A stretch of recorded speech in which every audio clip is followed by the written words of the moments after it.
An ambulance driver did something he had never done in 10 years on the job. In the middle of an emergency, he ignored the GPS. He turned right when he was supposed to keep going straight, and he couldn't explain why. A miracle of the Virgin Mary that nobody expected. But before we continue, leave a comment telling me where you're watching from and what time it is there right now. I'd love to see how far the miracles of the Virgin Mary are reaching. You know those people who seem born for their profession?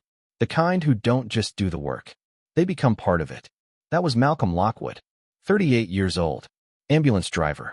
10 years working emergency response across Nebraska. 10 years driving the same roads, the same highways, the same neighborhoods at every possible hour of the day and night. Malcolm knew every street like most people know their own living room.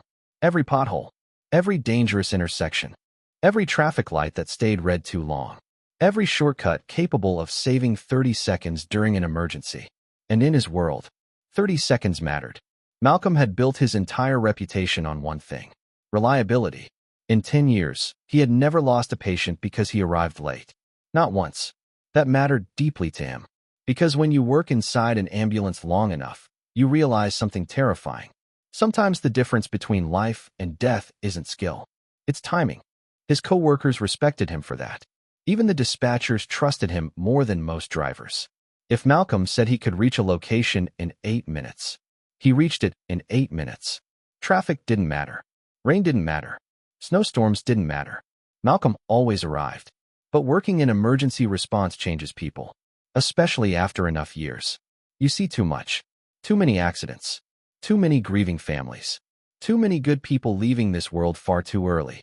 And after seeing all that pain over and over again, Malcolm stopped believing there was someone above watching over everyone.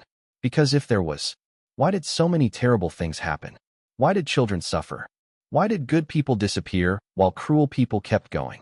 Malcolm never found answers. So eventually, he stopped asking the questions. But there was one thing Malcolm never told anyone. Something he kept buried deep inside himself. His mother had died 5 years earlier. Her name was Catherine, and Catherine believed in the Virgin Mary with all her heart. She was the kind of woman who prayed the Rosary every single night before sleeping. No matter how tired she was, no matter how difficult the day had been, prayer came first. In her bedroom sat a small plaster statue of the Virgin Mary. Hand-painted, simple, worn slightly with age.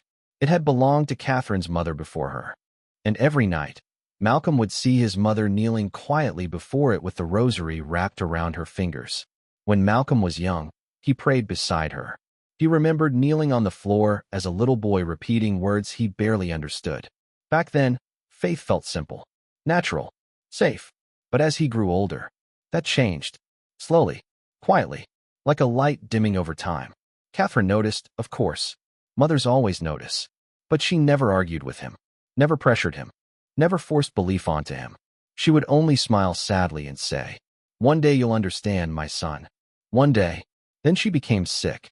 And everything changed very quickly after that. Hospitals, tests, treatments, long nights, and eventually, the realization that she wasn't getting better. A few weeks before she passed away, Catherine asked Malcolm to sit beside her. Her hands were thinner then, weaker, but her eyes still carried that same peaceful faith. She held Malcolm's hand and asked him for one thing. "Promise me you'll pray again someday." Malcolm looked at his mother silently. "Promise me you'll give faith another chance." He didn't want to argue with a dying woman, especially not his mother. So he nodded. "I promise, Mom."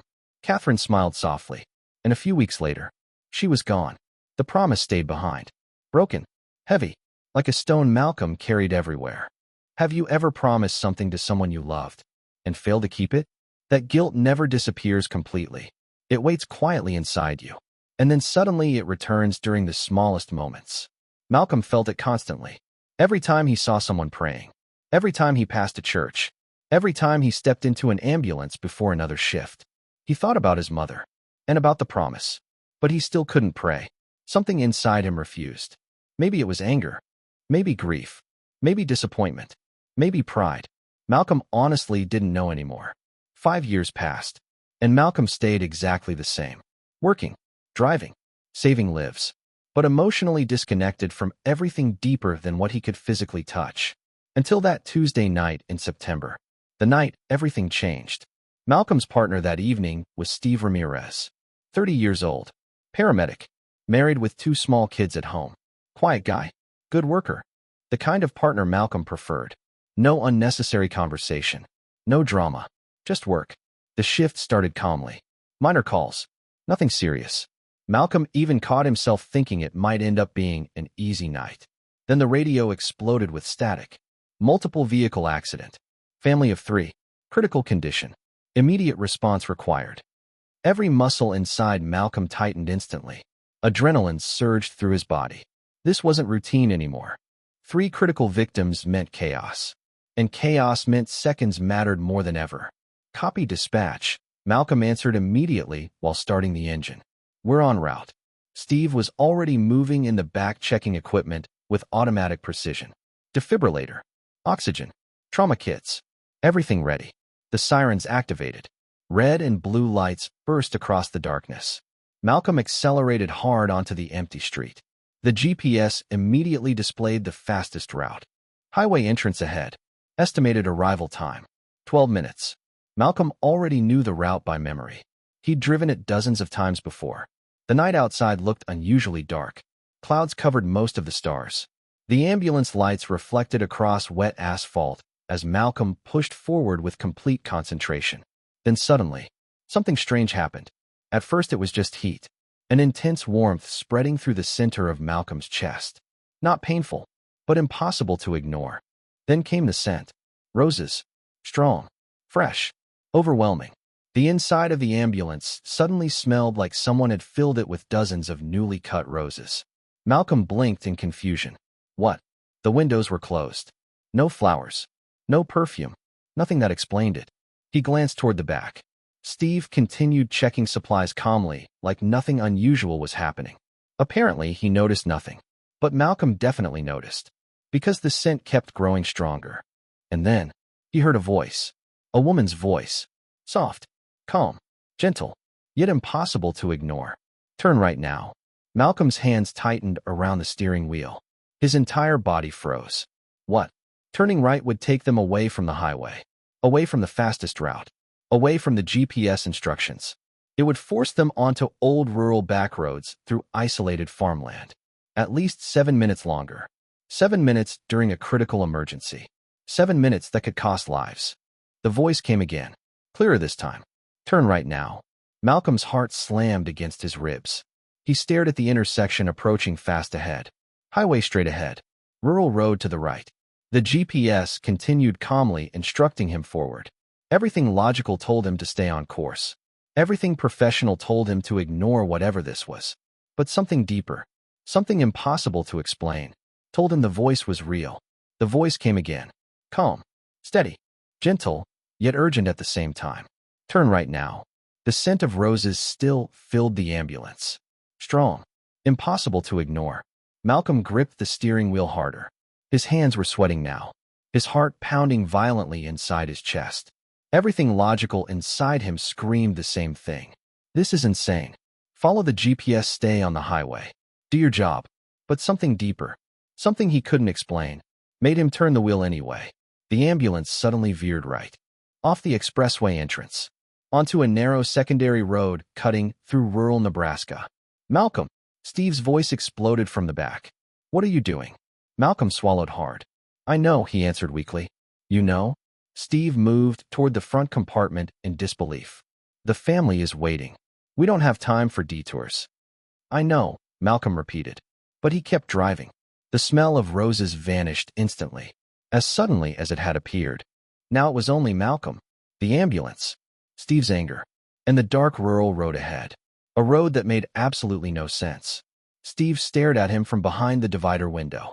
Furious. Confused. Malcolm understood completely. Because Steve was right. Every second mattered. And Malcolm had just added at least 7 extra minutes to their arrival time. For what? A voice? A smell? How could he possibly explain that? Trust me, Malcolm whispered finally. It sounded weak even to his own ears. The radio crackled immediately afterward. Unit 7, update your ETA. Malcolm grabbed the radio with trembling fingers. Approximately 15 minutes. A pause. 15? Your original route was faster. Malcolm hesitated. We had to take a detour. Silence. Then the dispatcher answered. Understood. Conditions on site are worsening. Move fast. The radio went dead. Malcolm felt guilt slam into him like a physical weight. Conditions worsening. And he had chosen a slower route. If something happened to that family, it would be his fault. He pressed harder on the accelerator. The ambulance tore through the darkness, headlights cutting across empty farmland. Steve stayed silent now, but the silence felt worse than yelling. Can you imagine what Malcolm was feeling in that moment? The doubt, the panic, the crushing fear that he had just made the biggest mistake of his entire career. 10 years of discipline, 10 years of trusting logic and training. And tonight, he ignored all of it because of something impossible. What if he imagined everything? What if exhaustion finally broke him? What if 3 people died because he listened to a voice no one else could hear? For the first time in 5 years, Malcolm prayed. Not formally, not with memorized words, just a desperate cry somewhere deep inside himself. Please, please don't let this be a mistake. Then the radio exploded with static again. Attention, all emergency units. Malcolm grabbed it immediately. Cargo truck accident on the expressway. Full roadway blockage. Multiple lanes inaccessible. Traffic completely stopped. No estimated clearance time. Avoid highway routes immediately. Malcolm felt every muscle in his body freeze. The expressway. His original route. The route the GPS had insisted was fastest. The truck had overturned only minutes earlier. Exactly when Malcolm would have entered the highway. If he had stayed on course, the ambulance would now be trapped in dead traffic. Unable to move. Unable to reach the family. Steve slowly stepped closer behind him. His face had gone pale. How? Steve whispered. How did you know? Malcolm stared at the road ahead. I didn't. And it was true. He hadn't known. He had only obeyed. Something shifted inside Malcolm then. The fear didn't disappear completely. But underneath it, something else began growing. Something unfamiliar. Something he hadn't felt in years. Faith. Or at least the beginning of it. The ambulance continued through winding back roads. No traffic. No delays. Just darkness and open fields stretching endlessly around them. Then they approached another intersection. Small. Rural. 4-way crossing. A stop sign facing the opposite direction. Malcolm had the right of way. He should have driven straight through without slowing down. But suddenly, his foot slammed onto the brake pedal. Hard. The ambulance screeched violently. Tires screamed against asphalt. Steve nearly lost balance. What now? He shouted. But Malcolm didn't answer. His eyes were locked on the intersection. Then suddenly, a black car exploded through the crossing at terrifying speed. Straight through the stop sign. Never slowing down. If Malcolm hadn't braked at that exact second, the car would have crashed directly into the ambulance driver's side. A head-on collision. At full speed. The black vehicle vanished into the darkness seconds later like a ghost.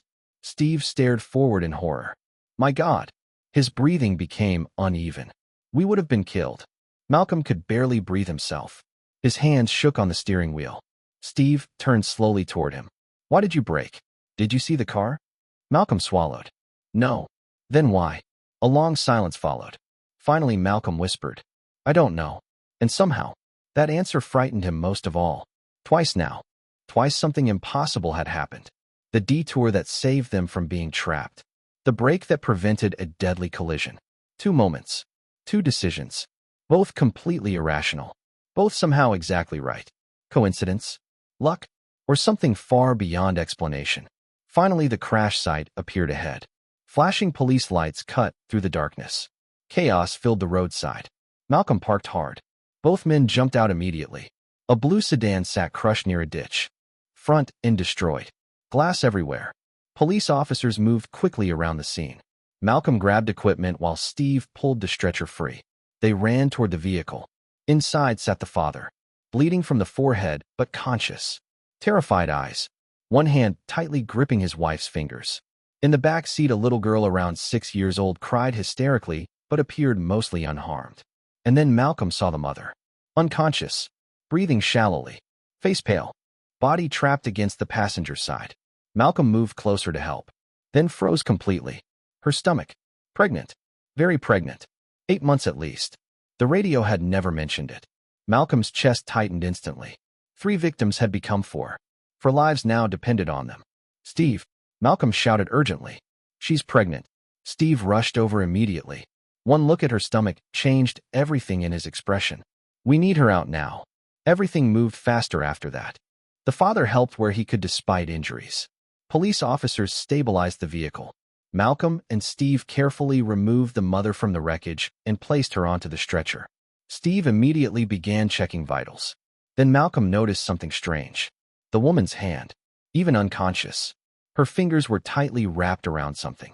A rosary, small white beads hanging loosely between her fingers. And attached to the rosary, a tiny silver medal of the Virgin Mary. As Malcolm helped secure the pregnant woman onto the stretcher, he noticed something wrapped around her wrist. At first he thought it was a bracelet. Then he realized what it actually was. A blue rosary. The beads were wrapped tightly around her wrist, as if she had been holding on to them during the entire crash. Malcolm stared at it for a moment longer than he should have. Something about that rosary unsettled him deeply. Not fear. Recognition. The woman suddenly opened her eyes weakly. Brown eyes.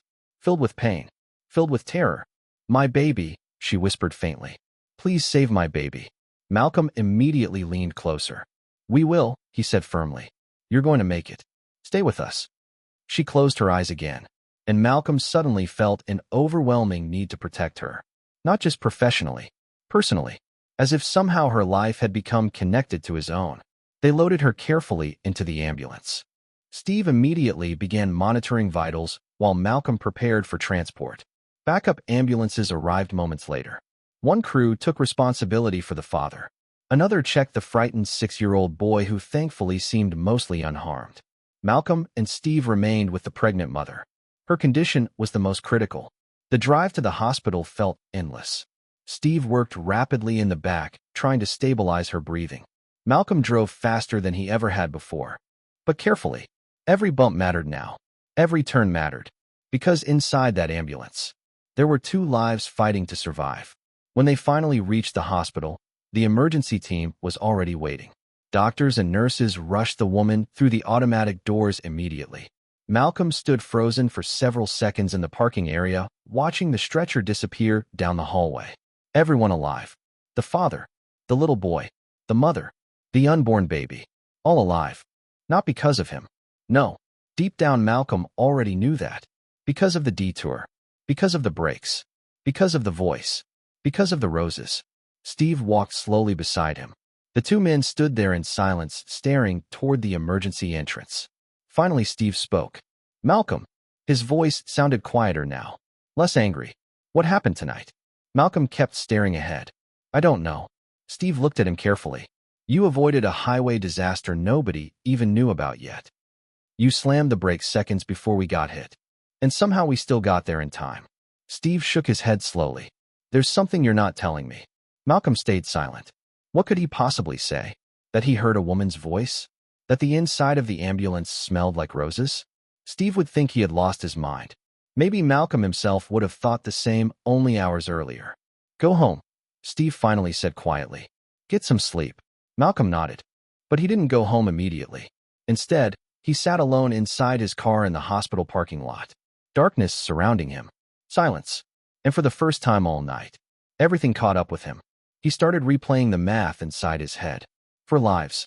The mother, the father, the little boy, and the unborn baby still waiting to enter the world.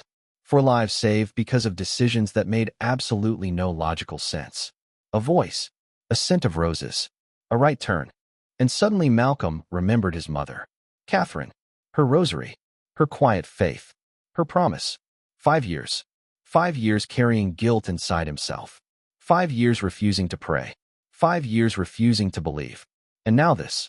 His mother always said the Virgin Mary protected the people she loved. Malcolm used to think it was superstition. Something people told themselves to feel safe. But now, how do you explain what happened tonight? How do you explain the impossible timing? The voice? The roses? The instinct that saved 4 lives? Malcolm felt tears burning behind his eyes. Then suddenly, he broke. For the first time since Catherine died, Malcolm cried. Really cried. Alone in that dark car. He cried for his mother. For the promise he never kept. For 5 years of anger and silence. For every moment he pushed faith away because losing his mother hurt too much. Have you ever cried so deeply it feels like something is being washed clean inside you? Like years of pain are finally leaving your body all at once.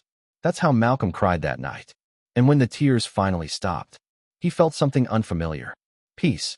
Several days later, Malcolm made a decision that surprised even himself. He wanted to visit the family. That wasn't normal. Ambulance drivers usually moved on after hospital transfer.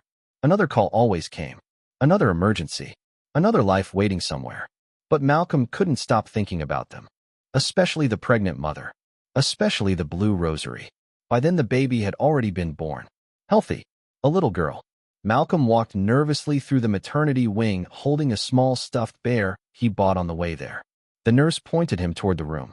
He reached the half-open door and knocked softly. "Come in," a woman's voice answered. Malcolm stepped inside. The mother sat upright in bed surrounded by pillows. Her husband sat beside her holding her hand. And in her arms, the baby. Both parents looked at Malcolm for a second. Then the woman's eyes widened instantly. "You," she whispered. "You're the ambulance driver. The one who saved us." Malcolm shook his head awkwardly. "I just drove. The doctors and my partner did the important work." "No," the woman said immediately. "The doctors told me if you had arrived 5 minutes later." Her voice broke. Tears filled her eyes. "You saved my daughter." The husband stood and shook Malcolm's hand tightly. "Thank you," he said quietly. "We'll never forget what you did." Malcolm didn't know how to respond to gratitude like that, so he simply nodded. "I just wanted to make sure everyone was okay." The mother smiled warmly. "Do you want to see her?" Malcolm hesitated, then nodded slowly. She adjusted the blanket gently so he could see the baby's face clearly. Tiny, peaceful, perfect. Malcolm felt something tighten painfully inside his chest. "She's beautiful," he whispered, and he meant it completely. "Do you want to know her name?" the mother asked. Malcolm looked up. "What is it?" The woman smiled softly. "Maria." Malcolm froze. "Maria," he repeated quietly. "Yes," she said. "Because of the Virgin Mary." The room suddenly felt very still. The mother continued softly. "During the accident, while everything was happening, I prayed to her the entire time. I asked her to protect my baby." She looked down lovingly at the child in her arms. And she did. Malcolm said nothing. What could he possibly say? That he heard something that night too? That maybe, just maybe, someone had guided him there. Instead, he simply smiled. A small smile, but real. "Maria is a beautiful name," he said quietly. Malcolm left the hospital shortly afterward, and he never saw that family again. But he never forgot them either. Never forgot the blue rosary. Never forgot the baby named Maria. Never forgot the impossible chain of events that led him there. That night Malcolm sat on the edge of his bed, alone, quiet, and for the first time in 5 years. He prayed, not formally, not perfectly, no memorized words. He simply spoke honestly. To God, to the Virgin Mary, to his mother, and somehow, for the first time since Catherine died, the broken promise no longer felt broken, because finally, he had kept it. The months passed. Malcolm continued driving ambulances through Nebraska, continued answering emergency calls, continued saving lives. But something inside him had changed forever. Steve noticed first. "You're different," he said one morning after a difficult overnight shift. "Different how?" Malcolm asked. Steve shrugged. "I don't know. Calmer. Like something finally stopped hurting inside you." Malcolm looked toward the sunrise beginning to brighten the sky, then smiled quietly. "Maybe it did." Steve studied him carefully. "What happened to you that night?" Malcolm thought about telling him everything.